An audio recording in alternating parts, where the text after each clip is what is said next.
Welcome back to the Ed Morrissey Show podcast edition. It is my honor to introduce former Governor Luis Fortuno, former governor of Puerto Rico, who is coming to us from Puerto Rico to talk about the status of Puerto Rico. And there's a bill that's going through Congress right now, and this is sort of like a perpetual topic, Governor Fortuno, which is the status of Puerto Rico. Right now, its status is basically a territory. Some would call it a colony. It's been that way for 124 years, and perhaps the people of Puerto Rico are a little tired of that status and want to tell the U.S. to either fish or cut bait at this point. Well, indeed, we have been part of the country since 1898. Mm-hmm. Congress granted us citizenship in 1917, and we have fought in every single war since then on behalf of democracy with courage and valor. Actually, normally at much greater numbers per capita than the rest of the country. My father himself, he was 101st Airborne. Wow. Yep, I'm an Army brat. And we're proud of the service of so many. Over 200,000 people from the island have served in one way or another. And we always have people that are active. Right now, we have a unit in Poland that's assisting in what we are doing right across from the border with Ukraine. Right. I mean, this is a people who have contributed mightily to the American experiment over the last century plus. And to a certain extent, there's a certain level of self-determination, but not a complete level of self-determination. For that, you'd have to have either statehood or independence. And that's correct. Yeah. I mean, and part of this is, I think that nobody's really quite sure what the best way to go here is. And so you end up with this, century-long stasis. Is it better to have Puerto Rico be an independent country? Is it better to have it as a state? Is it better to keep it in its current status? And Governor Fortuno, I would say that the current status is probably the least tenable, not just for Puerto Rico, but also for the American sense of itself, which is that we don't do colonies. that sort of self image of Americans. Well, and when the founding fathers drafted our Constitution, they saw all that land out west, and they thought, well, these are they're becoming or will become territories, and eventually will become states. But it could not be an automatic thing, and it probably made sense to have a territory grow in population and otherwise for 15, 20 years, and then become a state of the union, as 37 territories did to join the 13 original colonies, but not 124 years. Right. That was never the intent of the founding fathers. And this ought to be addressed one way or another as quickly as possible. And only Congress can address this. That's right. Congress has to authorize any change of status here. And they're working on a bill right now. I think there's 2 or 3 different proposals going into this bill. But the upshot of it is, I think all of them are going to have one thing in common, is that they're actually going to have a binding plebiscite. There's been referenda taken in Puerto Rico before, but they weren't binding because Congress didn't authorize them. It was just sort of like a sense of the territory where it wanted to go. Tell us a little bit about why those messages didn't make it, why that didn't move the needle. Well, to begin with, the fact that voters knowing that Congress is not bound, it's not even actually sponsoring the process, right? Turns off a number of voters. That's to begin with. Secondly, if you as a voter know that the vote won't count and won't matter, well, you may use that opportunity to just send a message to whomever is the governor at the time, or whoever is your state legislature or whatever, and vote in a way that has nothing to do with what you intend the future status or permanent status of the territory should be. Whereas if there were to be a Congress sanctioned process that binds Congress in one way or another to at least a process, uh, then voters will take the process quite seriously, and that's exactly what we need. However, I will say that in 2012, with 78% of voters participating, That's good. the current status was rejected. The territorial status was rejected by a majority of voters by about a 10% margin. In one basic tenet of our democracy is that you cannot govern a group of people against their will. Right. And that is exactly what is happening, at least since 2012. So that's why I'm hopeful that Congress will take this up. Well, it's been 10 years. Maybe it's not. Maybe that's a little too quick for Congress. I'm kidding, Governor Fortune. Of course, I'm kidding around. I'm not. Yeah, you're not. You're not. It's way overdue. Serving Congress, I know. So basically, we have two options here. One is to grant statehood to Puerto Rico, full statehood. The other is to grant independence. And I'll ask you to give us what you see as the pluses and minuses of either of those two options. You can talk about which one you prefer, actually, if you'd like. Sure. Well, let me go over both, if I may, very quickly. In terms of independence, well, I guess I believe in individual freedom. So freedom is ingrained in human nature. So what's wrong with that? Of course. But then again, we have been a part of the nation for 124 years. We're proud of that. Actually, more than half of people of Puerto Rican descent, all American citizens, reside in the U.S. mainland. So how can you, just split up us? It will make no sense. Right. And our economy, our history now is fully intertwined, and we are part of the great experiment that we call America. So the other option is to become a state. And there'll be great advantages to it. To begin with, political power. We will be duly represented in Congress. I served in Congress representing Puerto Rico as a non-voting delegate. It was frustrating to file bills, fight for amendments, vote on amendments, and then on final passage, I would just go out and get a cup of coffee because I couldn't do anything during final passage of the bill. So it doesn't make sense. Also, this current situation is not a good deal for American taxpayers. If we become a state, we would be paying taxes to the U.S. Treasury. Not that we love taxes, but right. We would be contributing, in addition to our men and women in uniform, we will be contributing with our tax dollars.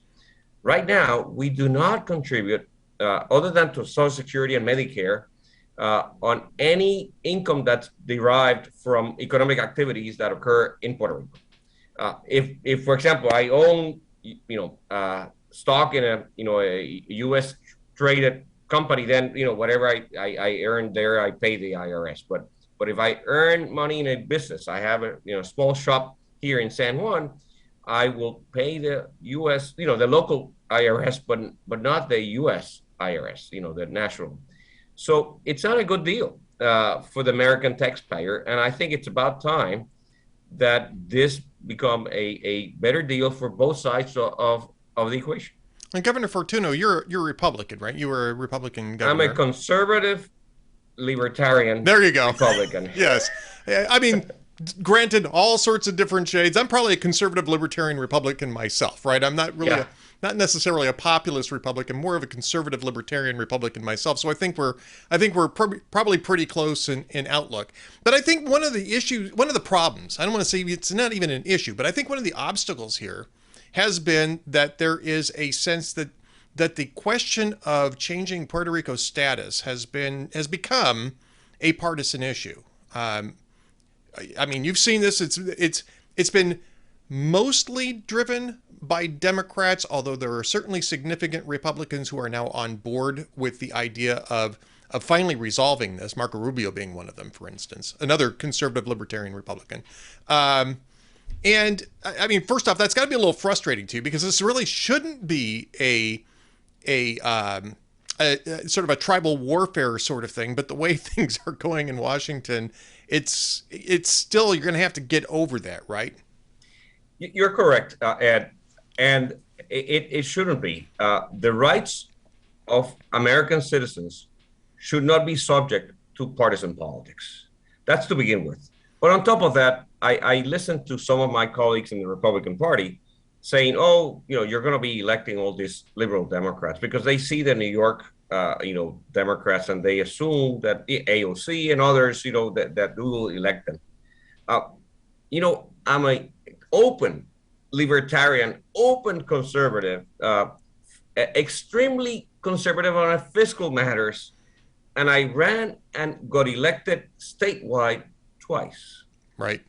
One of those times by the largest margin in over 40 years.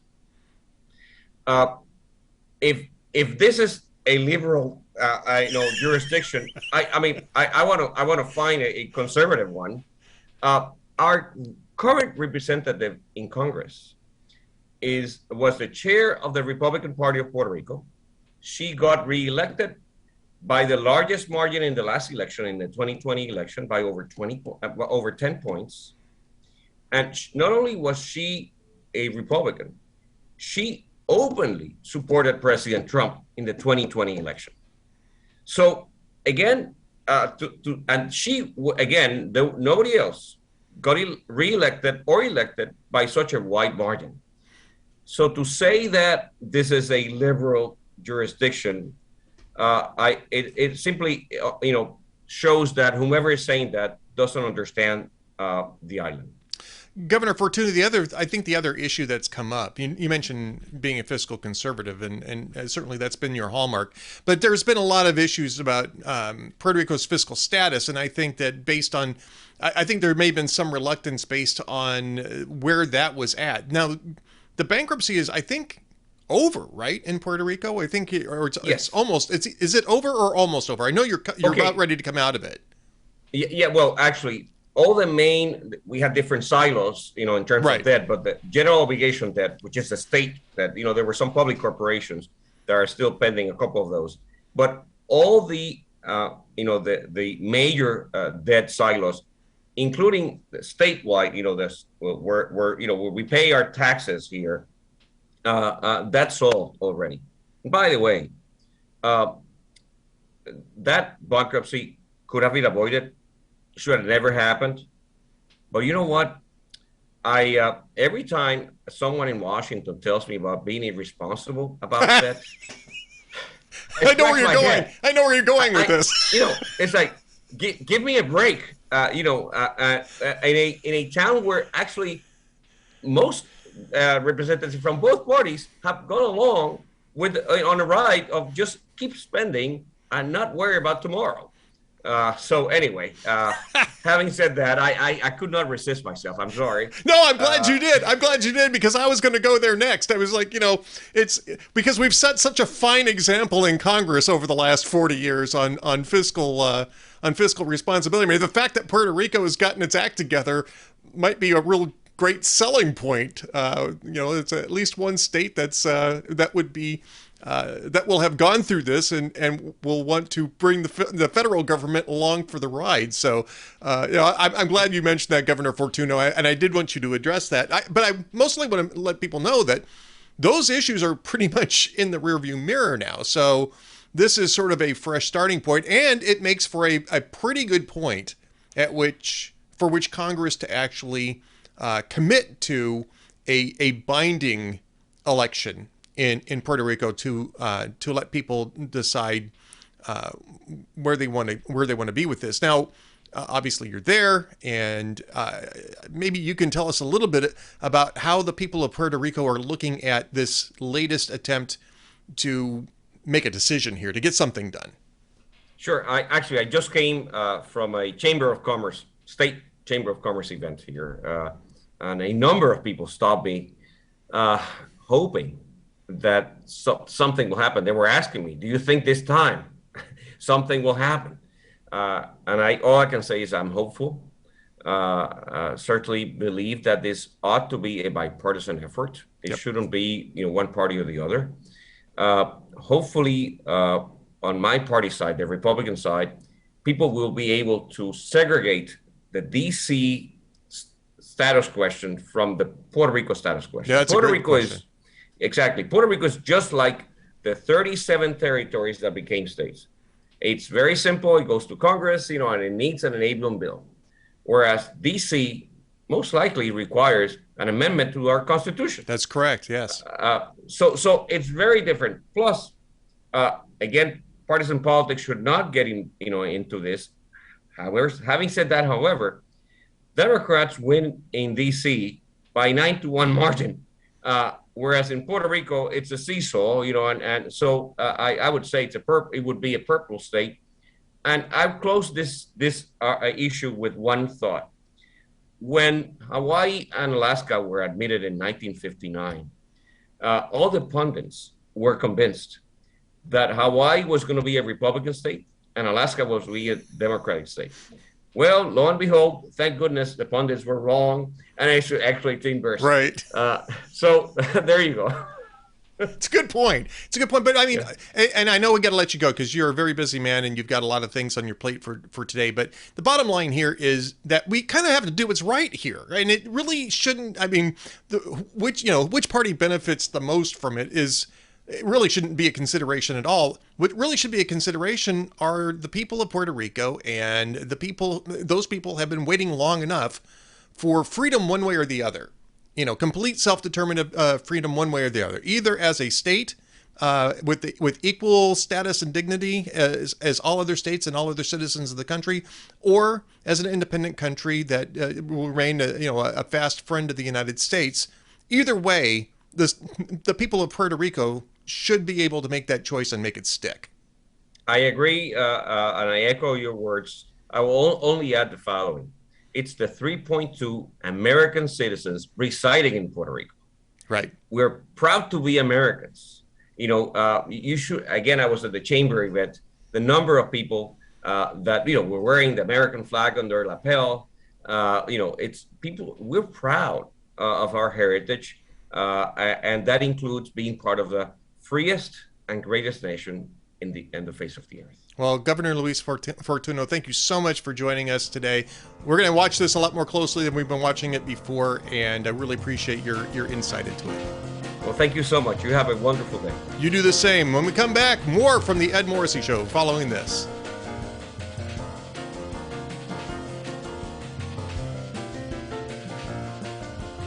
Welcome back to the Ed Morrissey Show. As always on Tuesdays, we get the opportunity to talk to the Prince of Twitter, the Regent of RedState.com, Andrew Malcolm, at AH Malcolm on the Twitterses, and of course you know him at RedState.com. He's doing VIP columns over there, and he's doing some stuff in the clear these days too. So you're gonna have to keep going over to RedState.com to check that out. Andrew, welcome back. Thank you, sir. Good to be here as always, all these years. So let me ask you this: did you? How much time did you spend watching that primetime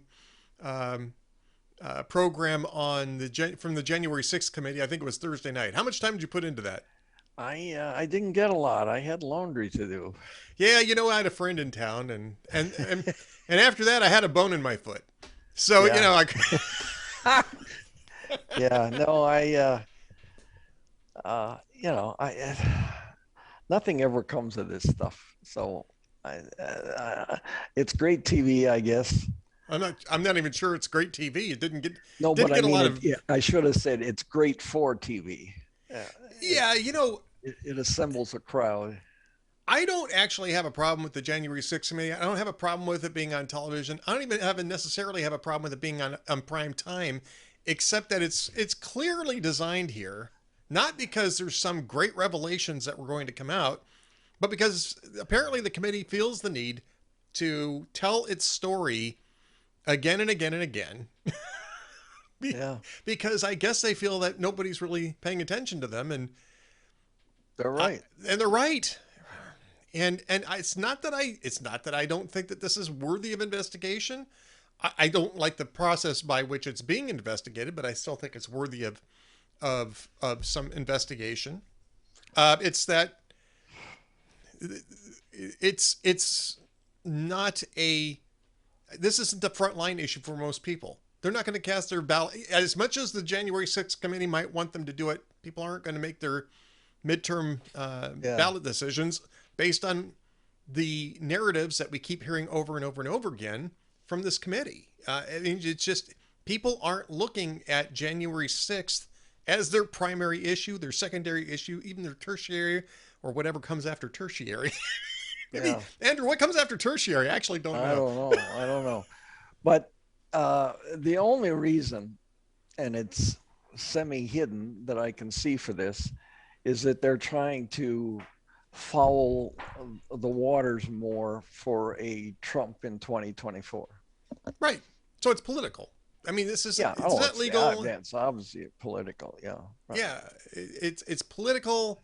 And again, I mean, Washington's all about politics, right? I'm not saying it's illegitimate because it's political. But what I am saying is that it's not terribly compelling because it's political either. No, I know. And it's like Biden talking about people don't recognize his spectacular successes because there aren't any. And he gets more time saying that. And it's the same for the committee. You know, if you go on in prime time, you're going to get some prime time coverage and people will pay attention. But you also, if it isn't very good, you risk turning people off. So as soon as they hear January 6th, they go, no, moving on. And I don't mean watching TV. I mean anything in the news. These people are so wrapped. I've mentioned this in a couple of columns recently. These people are so wrapped up in how things look that they're not paying any attention to the substance of things. Yeah, I agree with that.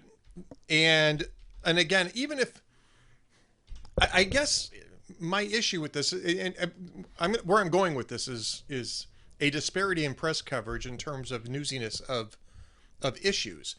Yeah. You know, we've heard all this story. If you're paying attention to what's going on in the January 6th investigation, we heard all of this before.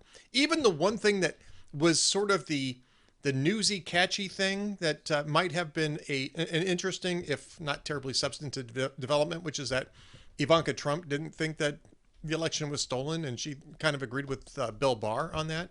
They leaked that the day before. It was already out. Everybody knew that. Yeah. And so the only thing that happened was that you could actually see, the clip from the testimony. Otherwise, this is your typical sort of, House testimony. It's, committee hearings are not terribly compelling viewing. No, and they're all, it isn't scripted, but it is scripted. They know exactly what the answers are going to be because they've already talked to them. And this is not unusual on television. Late night show interviews are not scripted by the word, but they're scripted by the subject. They do pre-interviews, producers do, of all the guests. And so, Jimmy Kimmel says, "So I understand you had a problem with your luggage in Paris." Boom, because he knew that the guests wanted to talk about losing their luggage in Paris. Right. It's so planned. It's that looking for that alleged reality show where the brothers show people into new houses and they end up picking one. Yeah. Okay. Well, that's phony. They don't take someone as a subject to report on unless the person has already bought a house. Yeah. So then they set up and they take them to two houses that they have absolutely no interest in. They talk about them and then they take them to the house that they already bought and they go, "Oh, we'll buy this one." I mean, that's TV. And that's what this is too. I mean, it's TV. It's I'm interested to find out when they're done with their investigation, write a report or make a referral. I mean, if there's anything in there that's really, and by the way, the Ivanka thing is immaterial to any sort of legal thing. It doesn't matter what Ivanka believed. Doesn't Yeah. even matter. Doesn't even matter about her testimony of what her father believed, and because that would be completely hearsay. It's unusable in court. It's strictly for politics. And frankly, I mean, they're still, even as we're speaking right now, they're holding a hearing, and everything I'm hearing is that, well, everybody told Trump that he lost the election. Well, yeah, because he did. I mean, I don't think anybody. I mean, I'm sorry. There are some people who dispute this, but they're. I'll just say that there are some people who dispute this, but it was pretty clear right off the bat that they lost the election, and the failure of the election challenges made it very clear that their theories on this were basically wild ass speculation. But that doesn't mean that Donald Trump didn't necessarily believe it.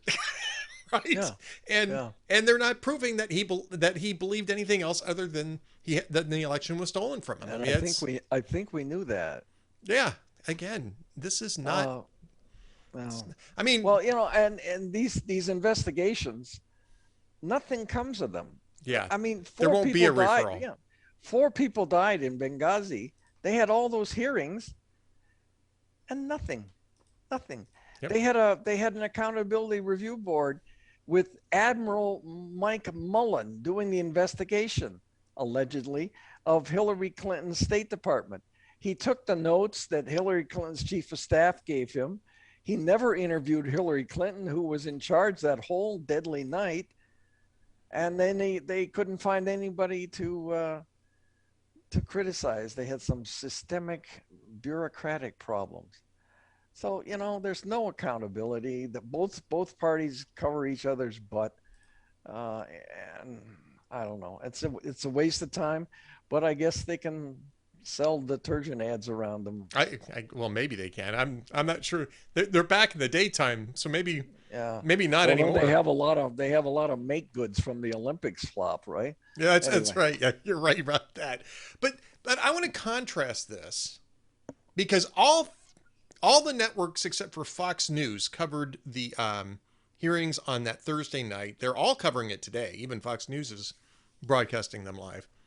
I want to contrast that with the lack of coverage that an assassination attempt on a sitting Supreme Court justice, which is, maybe one of the most uniquely terrible, developments in American political history, got almost none, almost zero coverage. Washington Post actually did a decent job of it. The New York Times, you couldn't even find it on their front page for several hours.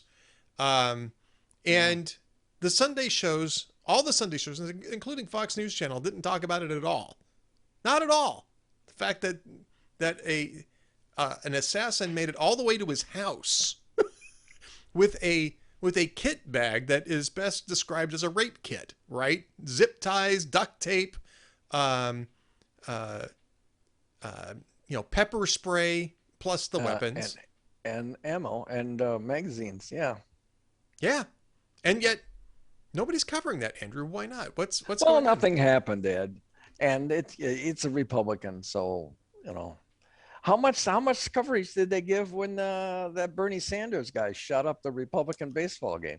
They gave it quite a bit of coverage right until they realized it was a Bernie Sanders guy, and I think then it became a local story again, except for the fact that Steve Scalise was fighting for his life and then fighting to recover for several months. You never would have heard anything about it after that point. Yeah. So and well, and they are. Well, we can get to it in my column, but the media has earned its distrust, and they're not doing much to change that. No, they're not. They're not doing anything to change this. And I think the Kavanaugh thing is. I mean, this is a really serious attempt at Kavanaugh's life. This is a guy who traveled from California, and again, he had all this stuff. He was dressed all in black. He had padding around his boots, so that he could, stalk up on this, on the house, and only got stopped because he saw 2 armed U.S. Marshals outside the house, and they saw him, and he then turned around, turned himself in, and claimed that he needed psychiatric help. I'm not sure. I doubt that, but I mean, if he's laying the basis for an insanity plea, it ain't going to work, because that's not how insanity pleas function in. Speaking of insanity, John Yeah. Hinckley was totally released the other day. Yeah. Well, that's the reason why we have tougher obstacles for insanity pleas. You know, before by the way, I'm having my favorite fast food drink. I won't mention the name because they don't. Why I don't think not? they're because they're. I don't do product placement. Sonic. We don't do product placement because we're pure here. Yeah. Well, I had a Sonic grilled cheese today too. There you go. We're gonna get to our we're gonna get to how we bolstered our VIP membership at the Town Hall Media Group in just a moment, but because we are all about shameless promotion here at the Ed Morrissey Show. But That's right. But just to stick on this Kavanaugh thing, and I don't want to necessarily make this the go-to hypothetical because I'm hoping that nobody thinks to do something stupid like this.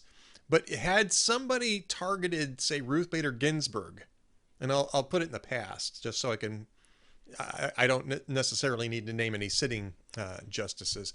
Had somebody gotten that close to Ruth Bader Ginsburg, it would have been wall-to-wall coverage. It would have been proclaimed, Andrew, and you know this, it would have been, the narrative is that conservatives are, that domestic, conservatives are fueling domestic terrorism, and they're trying to decapitate these institutions, and by golly, we've got to do something about all the rhetoric coming from the right.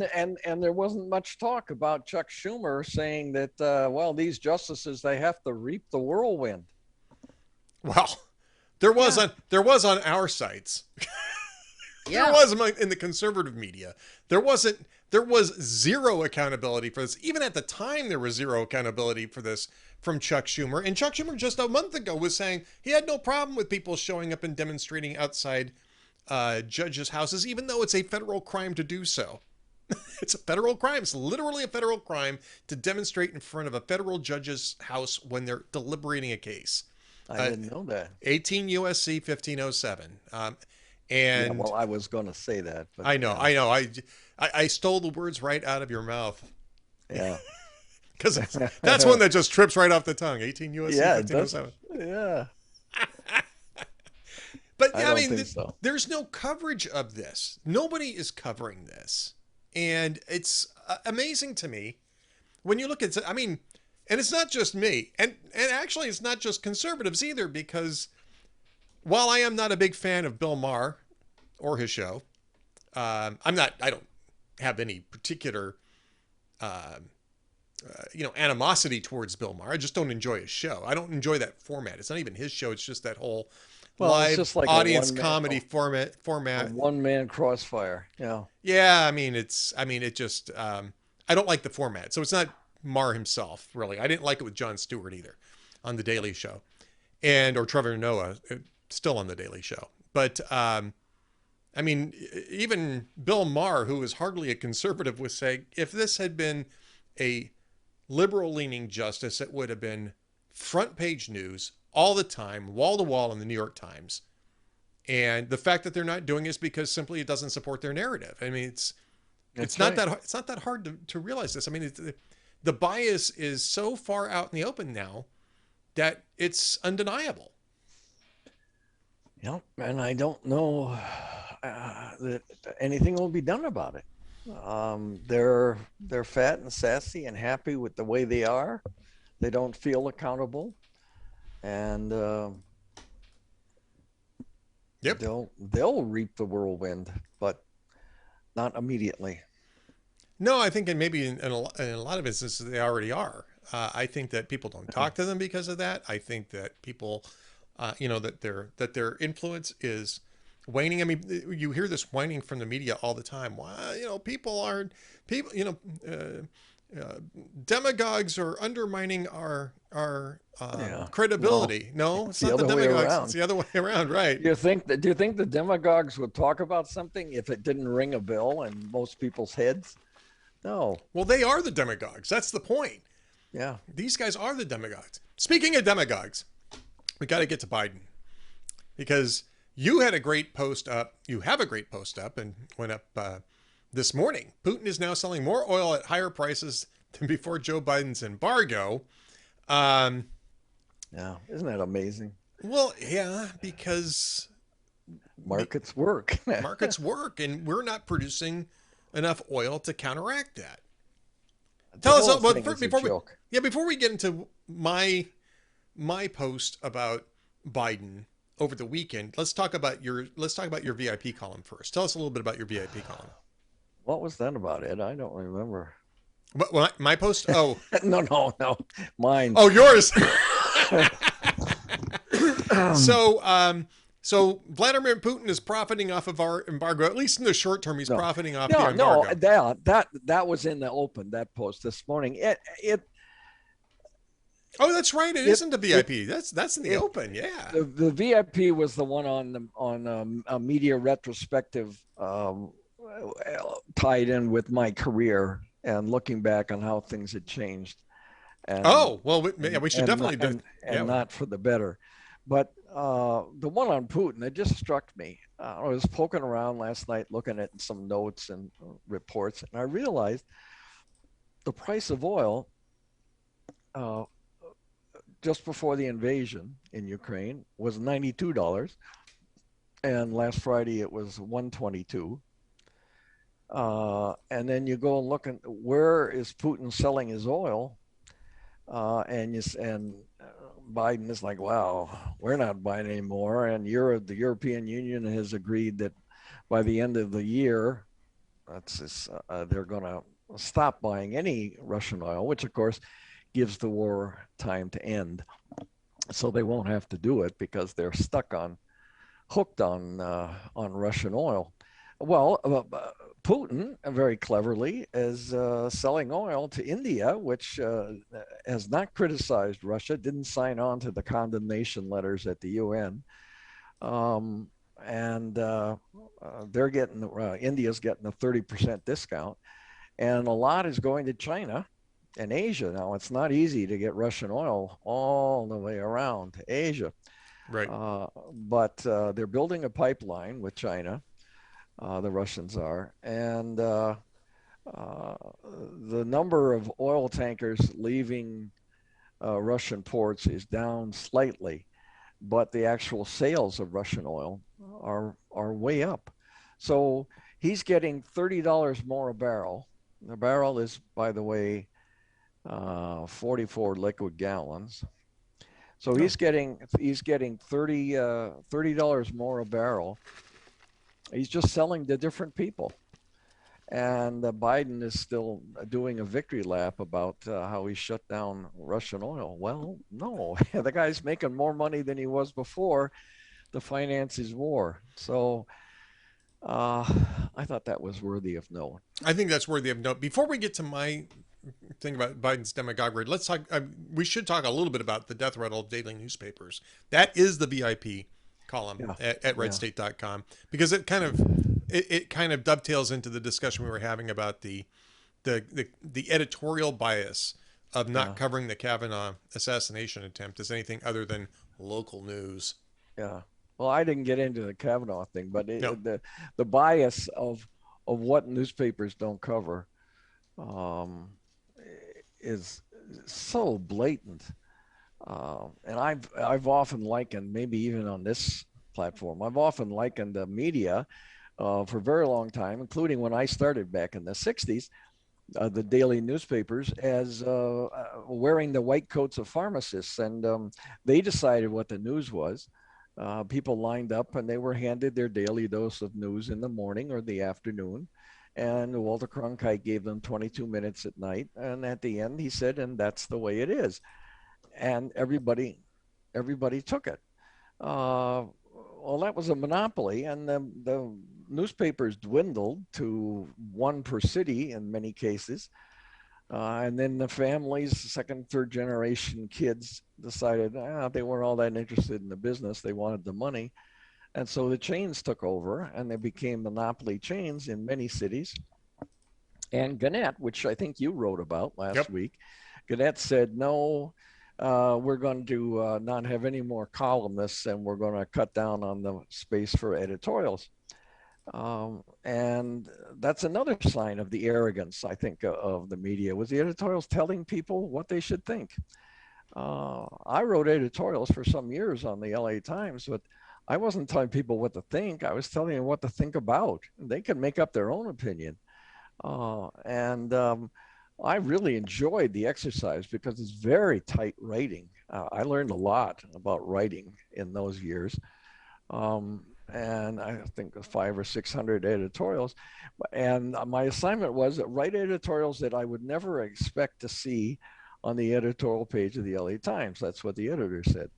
So they were different, offbeat, unusual, and I don't know that my colleagues liked them all that much, but they stuck out because they weren't lecturing the people. And if you talk to ministers, maybe you have, Ed, and if you talk to certainly to coaches, modern parishioners and modern athletes as young people, they don't want to be told what to do. They want to hear stories that lead them to do something on their own. And athletes, high school athletes especially, they want to be told why they're doing these exercises. And coaches have had to change. Well, editorials in newspapers didn't change. And so I can understand Gannett doing it. Now, they're not doing it for altruistic reasons. They're doing it for money and save newsprint. But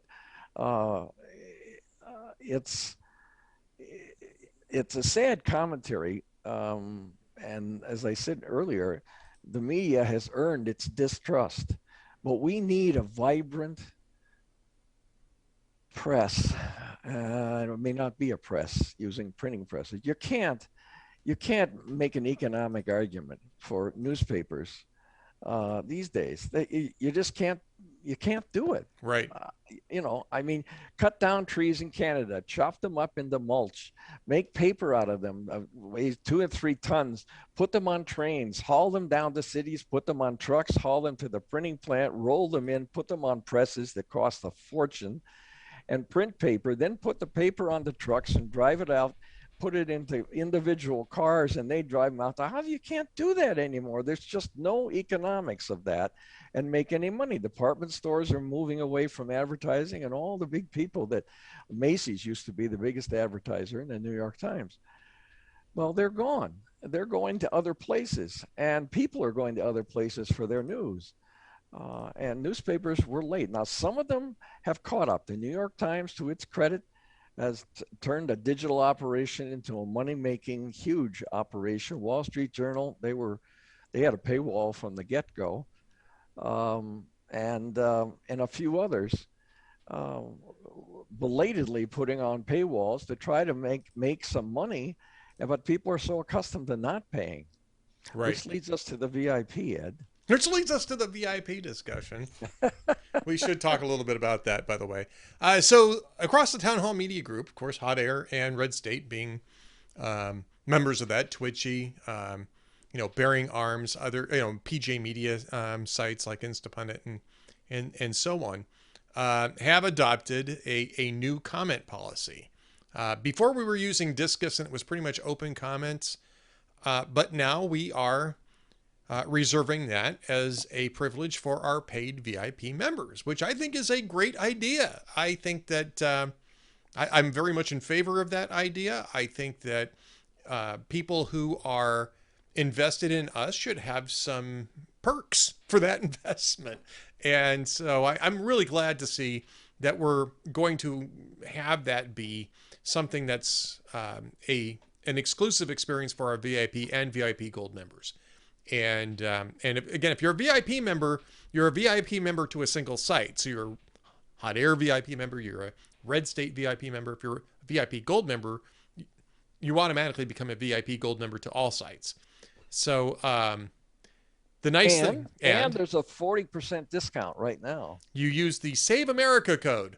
Save America, all one word, Save America code, and you can get a 40% discount on your VIP or VIP Gold memberships. And again, it's not like we promote, it's not like we don't promote things. We don't promote products. We this is good. We don't we don't promote anything at all. You know, like you know, only the worthy things. yeah, Yeah. we only promote the really good stuff. You know, But on these podcasts. to be serious a moment, the VIP does get you special coverage. And the VIP Gold gets you special discussions that you can Yep. participate in online. And that money goes to fund. And that money goes to fund first person journalism. You know, right now Julio is doing most of that for us, but I mean, Katie Pavlich is doing that for us. She's a White House correspondent. The money for that, the resources for that come out of the VIP and VIP Gold subscriptions. It allows us to do a little longer, more thoughtful posts, more analytical posts. I was going to get into my post about Biden's demagoguery last week, but which was lengthy and took me quite some time to research. But we'll save that for another discussion. Well, let's talk just briefly about the economic rationale for this. Yep. The big tech is censoring media. They're shadow banning stories. A lot of our posts will not get to everyone, links to them. And that's the livelihood for conservative media. It doesn't happen to the liberal media, but it happens to conservative media. And that's the lifeblood that we can sell advertising to based on clicks and traffic. And if we can't get that, then they'll squeeze us out of existence. So to circumvent that, we have this membership level, which I think is a really good idea. But like most things in life, that are, what my father said, that are worthwhile, it takes a little bit of extra effort and money. It does. So, but you do get something for it. This is not a charity operation. No.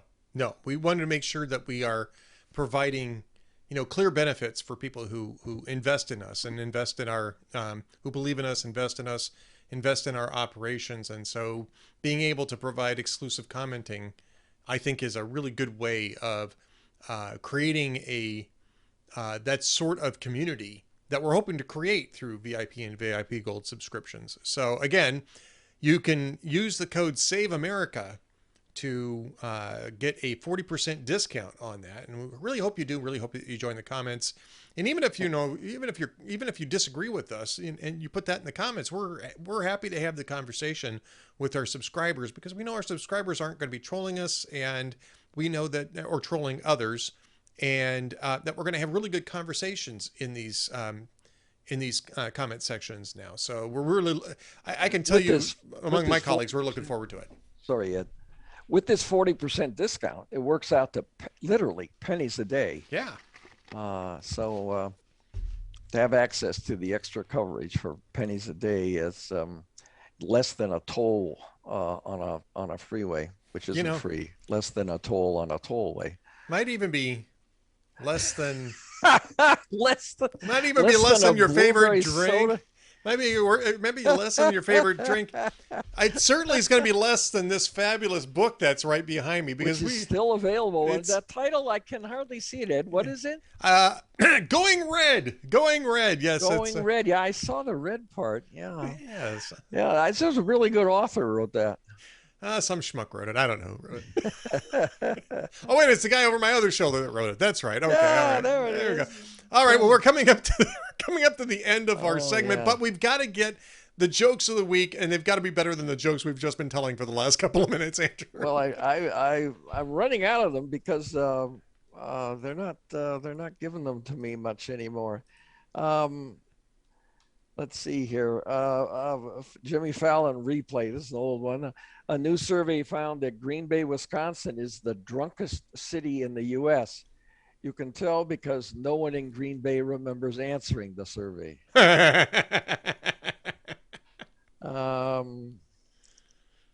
This one, I've done this before, but I just love it.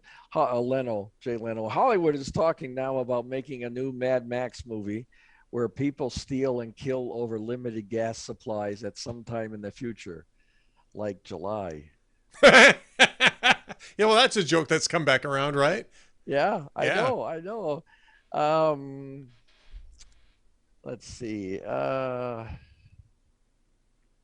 Some people, Jay Leno said, some people are now boycotting Arizona products because of its tough new illegal immigrant laws. That's really going to cripple the bolo tie industry. Oh, man, I tell I you. know. I live in Texas, man. That bolo tie industry is a big key down here. And finally, Conan O'Brien replay. He says, a recent survey found the first thing a man notices about a woman is her hair. The survey was conducted by the Institute of Lies.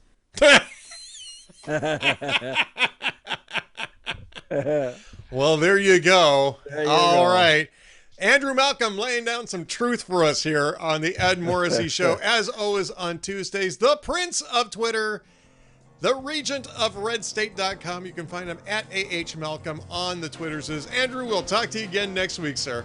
You bet. Thanks, Ed. Thanks, everybody. See you later. All right. Stay tuned for more from the Ed Morrissey Show coming up right after this.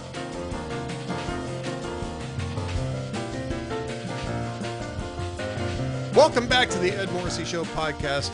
I am really pleased to introduce a man who has a better studio than I do, Rick Green of PatriotAcademy.com. That's going to be my claim to fame, Ed, from now on. The man that has a better studio than Ed. I'm just going to go by that moniker. Forget America's Constitution coach and all that. The man that has a better studio. No, it's good to be with you. I'm telling you, I'm going to get notes from the home office saying, why doesn't your studio look like Rick Green's? It's I have to brag on my son. My son Reagan is the one that set all this up, so I'm thankful to have him on my team. Well, there you go. All righty, Rick Green from PatriotAcademy.com and inspiring liberty from one citizen to another. We're going to talk a little bit about arming teachers and training teachers to be armed, because that's important. If teachers are going to be armed, they should be trained in not just how to handle the weapon, but what the legal aspects of doing this are, the legal aspects of self-defense, which I'm a big believer in education in that sense as well.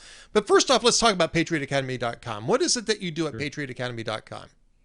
Yeah, Ed, I started it back when I was a legislator here in Texas. Just kind of got frustrated. I was a young legislator, so 27 years old, and I had kind of idealistic when I went in. I thought, hey, that we're going to line up every day, and we're going to have conservative versus liberal, and whoever has the best idea and makes the best arguments will win. Doesn't really work that way, and I found so few people that even knew conservative arguments, that had any inkling or foundation in terms of the principles of liberty and could even back up their ideas. It really frustrated me. And I said, man, we got to raise up a new generation that gets it. So we started as a youth leadership program, started bringing kids into the state capitol once a year, and they would live the life of a legislator, 16 to 25-year-olds, and we would teach them Founding Fathers philosophy. They'd learn constitutional jurisdictions, biblical worldview. Where did the Founding Fathers get these ideas? We've been doing that 20 years now, and do it in states across the country. That's our flagship. But then we also do handgun defense training. We call it constitutional defense, handgun training during the day, Constitution training at night. And we now have 13,000 Constitution coaches that actually use our Constitution classes to bring their friends and family together in their home or at church to ask questions, to study these ideas and look for answers for how to turn our nation back around to be a place of liberty instead of this confusing place of sometimes really not just soft tyranny, but unfortunately out and out tyranny. Rick, I'm really glad that you mentioned the issue about civics, and we're talking in a significant part about a lack of real civics education in the United States. And I went to CPAC. This was maybe 16 years ago, 15 years ago or so, maybe a little bit sooner than that. And I had a really great conversation with somebody who you'd never expect to see at CPAC, which was, Hollywood actor Richard Dreyfuss, who's about as liberal as you get. But he actually showed up at CPAC so that he could engage conservatives on the need to improve civics education in junior high schools and high schools. Yeah. And first off, kudos to him. Because he was clearly uncomfortable. I don't blame him, right? I don't blame him. I think he was a little surprised that people greeted him as warmly as they did and they treated him as nicely as they did. But I didn't blame him a bit for being nervous. But it was a great conversation to have, because that frustration over a lack of understanding, just the basics of constitutional structure, of why Congress is structured the way it is, why we have, a separation of powers, co-equal branches of government. These are all issues that come up over and over and over again and are misunderstood by many because we don't teach these things anymore. And so it falls to places like PatriotAcademy.com to do the type of education is really necessary for good citizenship that our public education at least, has really dropped the ball on.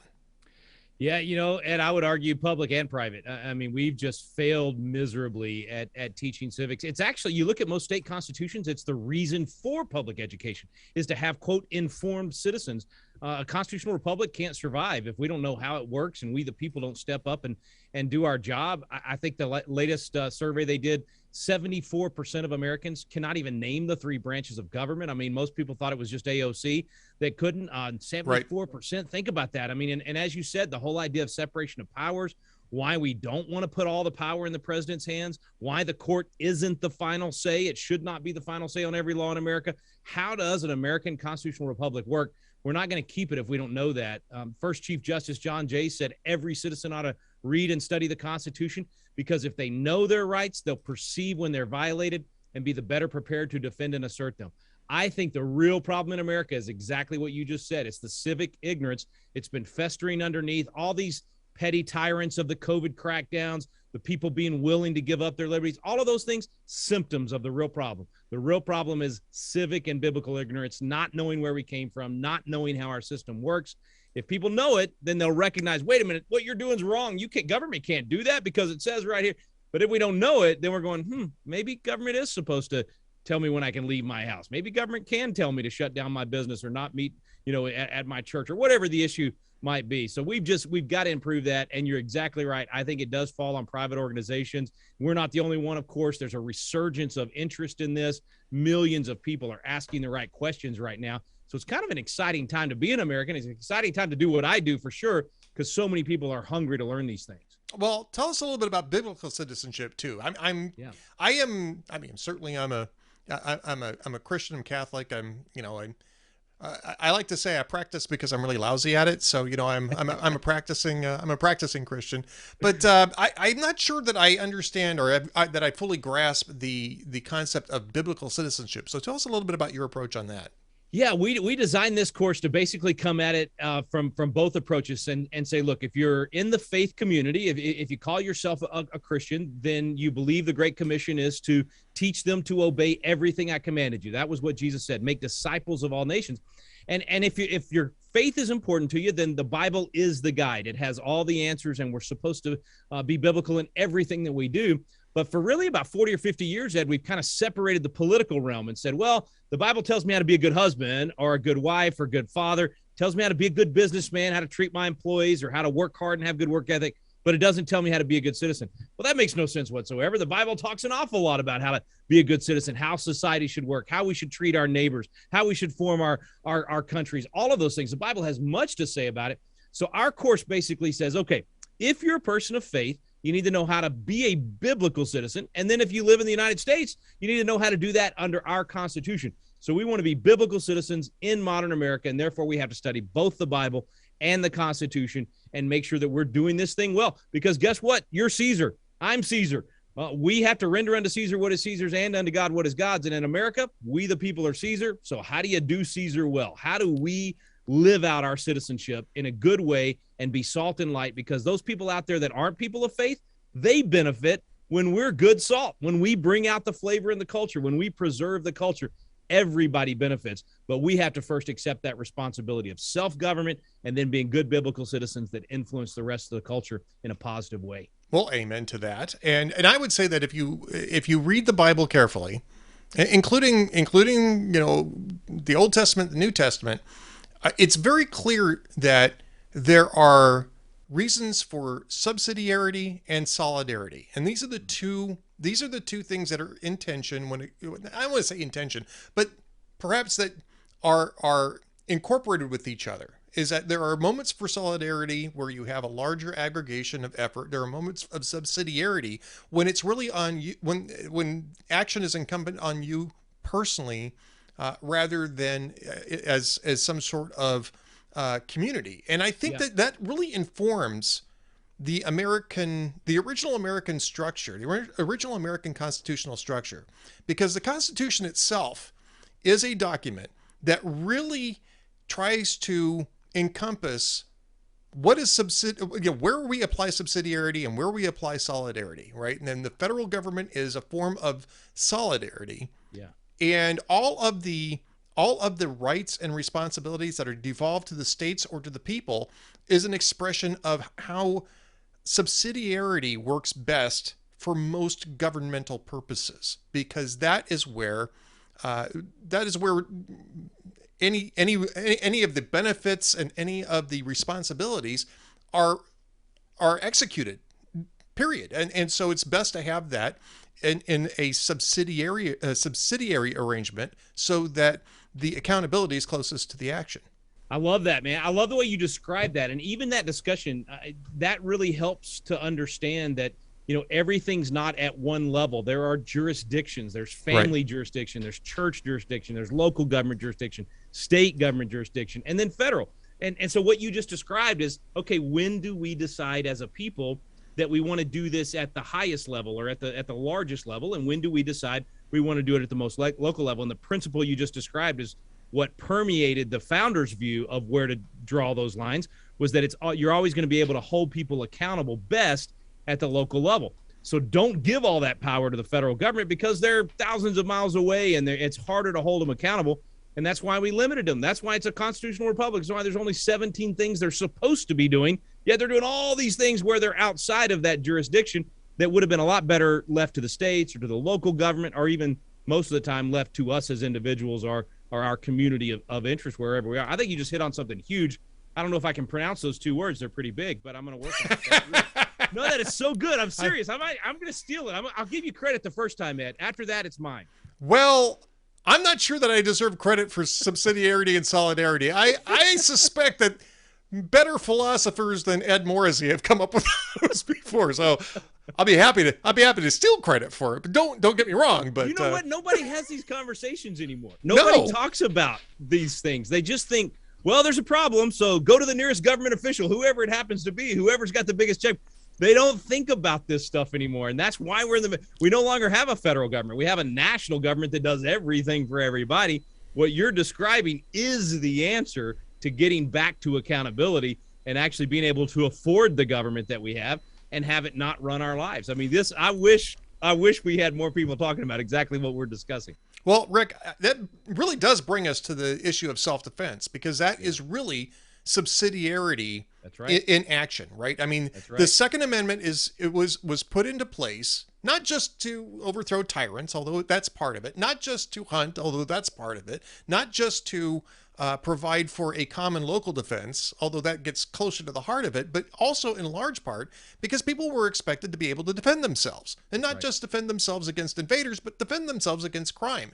This Constitution did not envision a police state. That doesn't mean that police aren't legitimate. They certainly are, but they didn't envision a people which depended on a law enforcement corps to do all of the defense of the community on its own. And so the Second Amendment is critical to subsidiarity in defense. And you just nailed it, man. I can't believe we've never done this together before. We are on the same page. That so few people know what you just described. Everybody complain, either they want to defund the police or they want more police. It's their fault if somebody gets robbed. James Wilson signed both the Declaration and the Constitution's original Supreme Court justice. He said, if you get robbed in your house, it's your own fault and negligence. Every man's house is his castle. We all talk about castle doctrine, but that comes with responsibility to be able to defend the house. And what you just said is exact. If you depend on the government to save you every time, you need a police state. You'd have to have a police officer in every home, on every corner. I mean, my brother-in-law is a sergeant at the Grand Prairie Police Department. I don't want him in my home, and I love him. I don't want a police officer in every home or on every corner. It's incumbent upon us. That is such a good example of the breakdown and the jurisdictions. And we've got to take responsibility. And you said it in the opening. It's got to be done in a serious way. We have to train. It's not something I always tell everybody, don't just run out and buy a gun and start carrying it. Make sure you get good training. Make sure you know what you're doing, that you've been through the mental gymnastics of the moral and ethical questions of all of the things that you need to be prepared for to be able to make that decision in the moment. But that begins with accepting responsibility and saying it's not government's job Second Amendment places the responsibility on me. John Adams said, he said, resistance to sudden violence, that's a natural law. That's a natural right. And you can't give that up to society, even if you wanted to. They could put anything they want on the statutes and on the books, but in the moment, they attack the cubs, Mama Bear's stepping up. They attack the kids, we're stepping up. We're going to defend our wives, defend our family, defend the people that are innocent. That's part of our nature. And Adams went on to say that the maxims of Christianity are precisely coincident in regard to this. In other words, for those people that think, oh, the Christian thing to do is to not be violent, to never respond with, listen, gun violence saves lives if you use the gun violence on the perpetrator. And for those people that step back and say, oh, I don't want to be any part of that, that's the fool in Proverbs that walks blindly on and suffers the consequences. I want to be the wise person in Proverbs that sees danger, foresees danger, and takes precautions. If more Americans would do that, fewer lives would be lost to the wolf when they show up, because we'd have more sheepdogs defending the sheep. Indeed. And Rick, you offer courses in constitutional defense at patriotacademy.com. And this is looks pretty intensive. 5 days, 28 hours of firearms training on the range, 12 hours of intellectual training in the classroom. We're going to get to how this is going to apply in schools in just a minute, but I want to lay down the basis of what patriotacademy.com is doing here. It is creating what I think is, I mean, this far exceeds anything that I'm aware of in terms of, carry permits from states. I have a carry permit in Minnesota. Of course, I don't live there anymore, but I got a carry permit the last year I lived there, which is still valid. Technically in Texas, you don't need it, but you can still get one. Normally, I think it was 8 hours each in, 8 hours of book training and 1 hour on the range for qualification. And I happened to have a good instructor who was willing to actually teach me better technique on the range, but in both cases. But oftentimes you just go down there with an instructor who makes sure that you have fired, that you have good enough grouping to where you can safely operate a firearm. This is above and beyond type of training here at patriotacademy.com. Yeah, what you typically do for concealed carry license is extremely minimal. It doesn't take you through any of the mental preparation, and very little of the physical preparation of an actual presentation from concealed or however you're going to carry your weapon. And this all came out of really a wake-up call for me. I was the God and guns guy in the legislature. I passed the bill to stop cities from suing gun makers, blaming them for crime, this ridiculous tort liability theory that we don't do for any other product. If you and by the way, Biden is absolutely lying about they have special protection. If you make a gun and it malfunctions and blows up in my face, I can absolutely sue you for product liability. But this idea that you're going to blame the gun maker because a criminal broke into my house, stole the gun I bought legally from a manufacturer that made it legally, and then they go commit a crime illegally, and then you're going to blame Colt or Sig Sauer for that. That's insanity. That's like suing Chevy for drunk driving, or suing Chevy because of the crazy guy in Wisconsin that ran over, hurt 62 people and killed 6. So it's just bad legal theory. Biden's lying about all that stuff. There is an industry that we give that kind of liability protection to. It's called Big Pharma, and they can make their vaccine and it can damage as many people as they want, and they can't be sued for it. That is a bad idea. But back to the guns. I was after Andrew Cuomo 20 years ago. We fought him on this, and because he was HUD secretary, and they were suing these guns. They bankrupted, I think, 3 smaller manufacturers. Anyway, so we fought that here in Texas, and I prevented any city in Texas from jumping on that bandwagon. It was a big deal. It was NRA's #1 bill. I've got an ad from Charlton Heston, man. He's sitting between the flags saying, Rick Green's a patriot you can trust. Join me in supporting Rick Green. We don't need more politicians. We need more patriots. So Moses stumped for me. I was the God and guns guy. But during all of that time, Ed, I didn't carry my weapon. I'm over there, Second Amendment. I'm pulling out my pocket. But I didn't carry my firearm. Why? Because I knew I wasn't ready. I knew mentally I wasn't prepared. Physically, I wasn't trained. Deep down, subconsciously, I knew I wasn't ready. And I think a lot of conservatives fall into that. Well, finally, a friend of mine, I guess it's been 11 years now, convinced me to go through a training exactly like what we do. And brother, I had a wake-up call. I'm type A, man. I'll step up. No, I froze in a simulation, and my family suffered as a result of it in this make-believe simulation. Right. And it made me realize I need to train. I need to go through that mental process. I need the physical repetition where you get the muscle memory and all those things. And so I fell in love with it, started doing it every year, take my boys, my daughter, my wife, we all got trained. And then 5 years ago, we started this constitutional defense so that we could combine both that kind of really good physical training with the intellectual ammunition, where you really understand why you're doing what you're doing and the constitutional responsibility that you have. And it's been a hit. We put 5,000 people through it. It's actually better training than most police officers get. Our test at the end of our course is harder than most law enforcement exams. So I say that on one end of the extreme. On the other end, most of the people that come through this class never touched a gun, never done training. 55% of the people that come through are women. The other 45% are drugged there by their wives.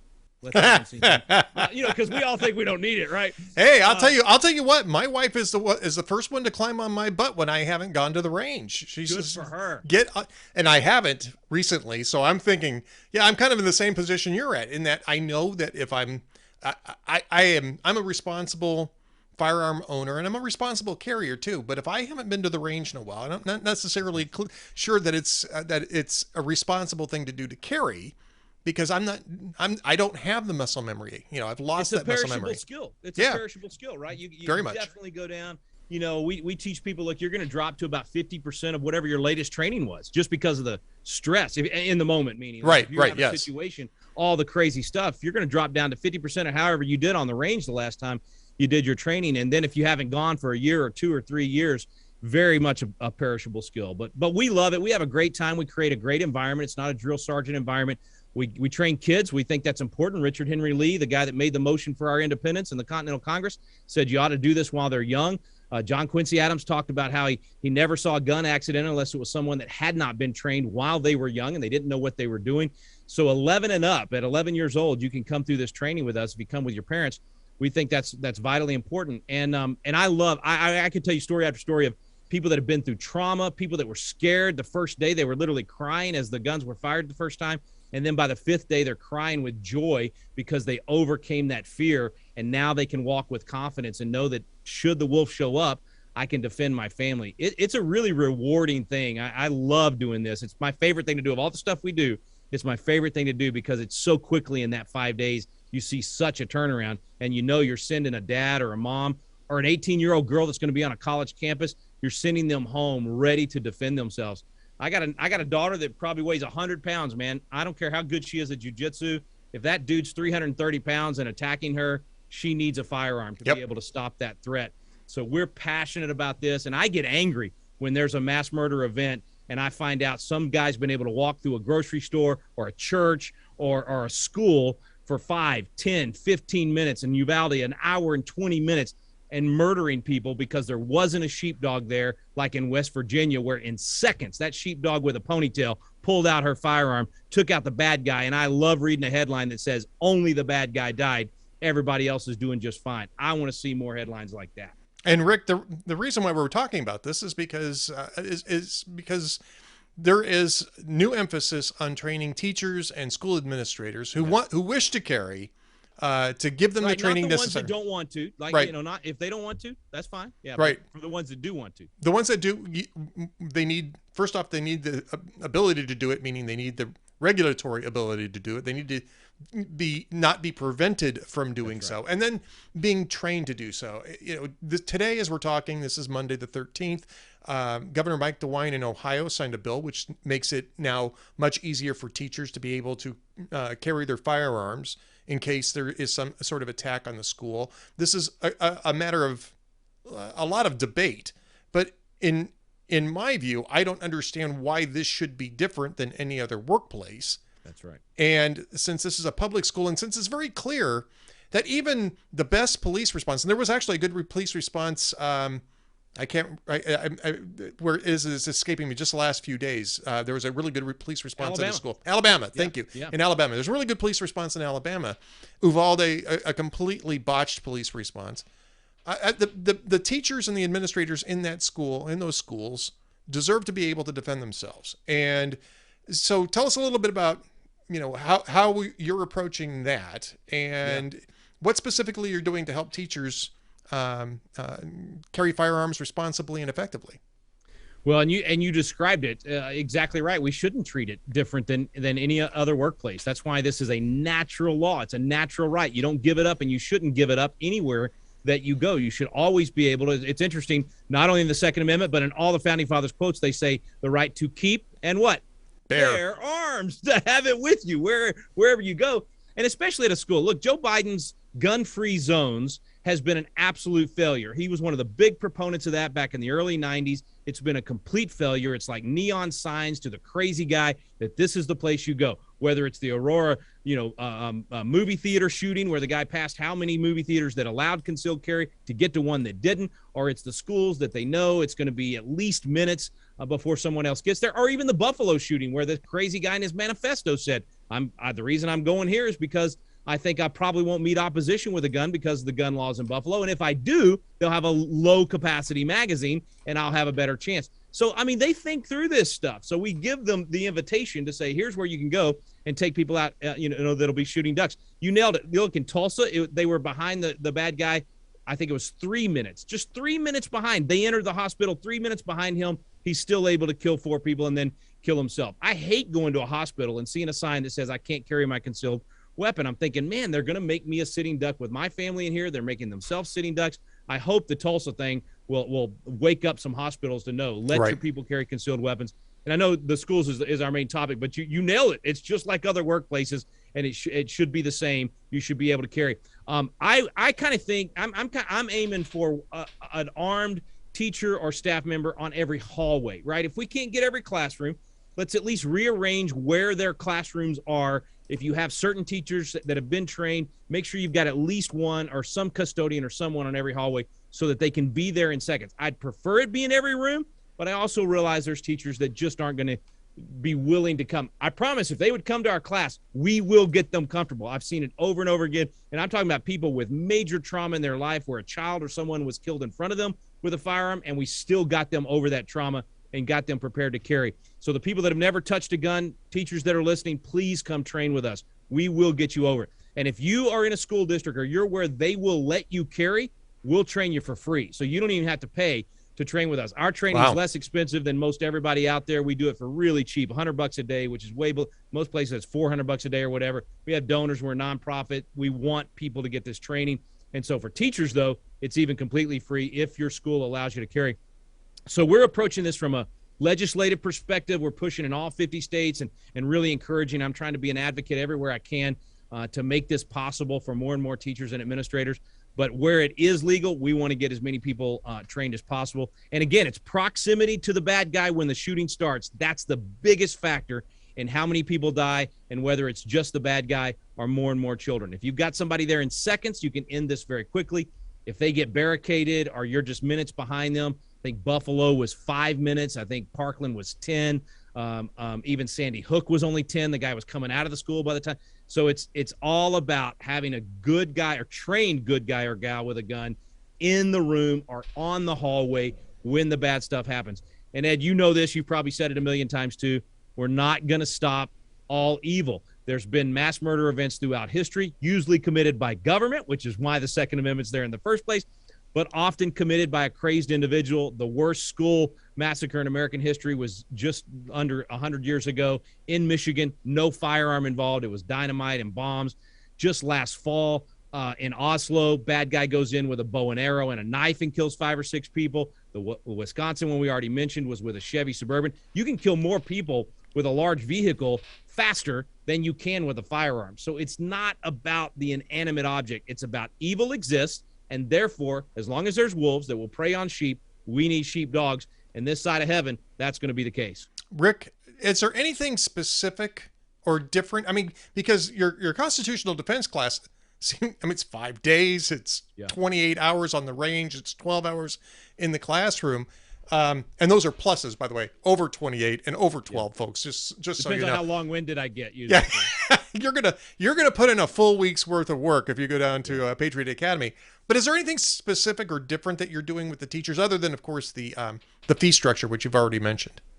No, our training actually prepares someone, whether they're a teacher in an active shooter situation or a citizen in a restaurant or a Walmart or whatever it might be. It's pretty much the same. Now school districts need to do their own training for who all has a weapon, more of a group situation. And if we were going in and training that entire school district, that would be very different. But for us, the training is entirely about being able to present from concealed. So that teacher needs to have that firearm on them concealed somewhere, being able to present from concealed and stop the threat with 2 to the thoracic cavity in 1.5 seconds. That's what we train. All the muscle memory on the presentation, the trigger control, the sight picture, knowing what's around you, what's behind, all of the firearms training rules, all of the safety rules. We do all of that over and over and over again throughout that week. And the results are incredible. I'm telling you, we do these tests at the end, and the way they're able to perform in a pressure situation, I couldn't be more proud of what ends up happening. And of course, people can go to the website and listen to the testimonials of the folks that go through it. My favorite is little old Bernice, 89 and a half years old, and she came through last fall in one of her classes, and she let me know when it was all over. She's like, I'm coming back for my 90th birthday. I mean, it is so fun to watch people and see the empowerment that it gives them. And I love getting journalists that, people that'll come in, they're anti-Second Amendment, anti-gun, afraid of guns or whatever. You put them through the course, and wow, it's a wake-up call. So anyway, I'm sorry to ramble, but no, it's great. We're excited to see more people interested in it. Like I said, 5,000 in the last couple of years. I want to see 20,000 go through this course in the next couple of years, and I believe we're going to be able to do that. Rick, well, people can go to patriotacademy.com to find out more, or if you're interested in donating, because Rick did mention that they do try to keep the fees down, and they do so through the donations of men and women like yourselves who are looking to promote this type of work. You can go to the same website, patriotacademy.com, and donate through there. And Rick, you got any social media pages that you want to let people know about? Yeah, and they'll all be on that page, so you can do Facebook, Twitter, Gab, Getter, all the different ones out there. Most of those, if you do @Constitution Coach, you'll find me, or Patriot Rick Green.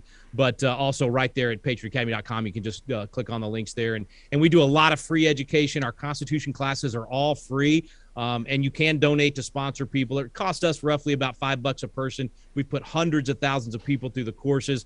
As I mentioned, 13,000 coaches out there now hosting the classes, but we'll train you for free. It's free to be a coach. The classes are free, and they're fun. These are the only Constitution classes on the planet in which you will not sleep. So I promise they're not going to be boring like everybody else's. We make it fun and entertaining. All right, Rick, last question for you. With a studio like that, which, by the way, I'm still jealous about. I mean, you must be doing some podcasting or some other work there with that studio. That studio is not there by accident, right? No, we did this just for you, Ed. No, we can't. No, we do a lot of. We love doing a lot of media. That's a big part of what we feel like the Constitution's under major attack, and so we think it's really important to defend it. In fact, I'll leave you with just one other quote. That Joseph Story, he was the father of American jurisprudence, wrote most of the opinions on the Supreme Court for the years he was on there. And he said that with this particular right of self-defense, he said it's the palladium of all of our other freedoms. It's the protector of everything else. But he said there's no small danger that indifference will lead to disgust to contempt, and therefore undermine this very important part of our Bill of Rights. And we're watching it happen, right? People are becoming disgusted and have contempt over an inanimate object, a piece of plastic or piece of metal, because of the way it's portrayed in the media. So we are trying to get more and more people to be advocates for defending why the right to keep and bear arms is important, why it's not about the weapon itself, it's about the heart of man, and it's about the concept of self-defense. And so we try to do as much media as we can, whatever news stations or wherever it is, to argue for those things. I think we're teetering, Ed, man. We're either going to go full tyranny or we're going to come back to liberty. And so we've all got to become champions of this and force multipliers. I'm more confident than most people, though, because I get to see these classes and I see this remnant of young people being raised up. So be encouraged. Help is on the way. We're getting a lot more constitutionalists raised in our country over the last couple of years. Rick Green, patriotacademy.com. Thanks so much for joining us today. Stay tuned, folks. We'll be right back with more from the Ed Morrissey Show.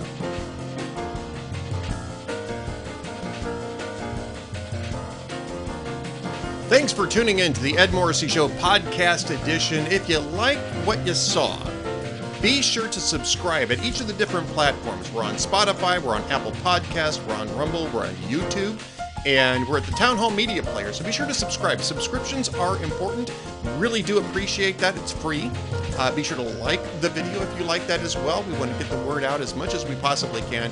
Really want to thank you for being with us, and while you're at it, if you're at any one of the Town Hall websites, especially hotair.com, be sure to subscribe to our VIP program, or our VIP Gold program, which has extra benefits for our subscribers. That is a paid subscription service, but that money goes to fund important initiatives such as Julio Rosas's on-the-road journalism, first-person journalism, journalism you can trust from the border, from the unrest in cities, and all other sorts of things. We do all sorts of fun things with our VIP Gold subscription members, including our VIP Gold chat that I do with Cam Edwards on Wednesday afternoons. Cam Edwards from BearingArms.com. Each of our sites have their own live chat editions and their own streaming shows for VIP Gold members. So be sure to subscribe to the Hot Air VIP Gold, which goes across the entire Town Hall media spectrum, and especially to the Ed Morrissey Show podcasts. We really appreciate it. Thank you for watching.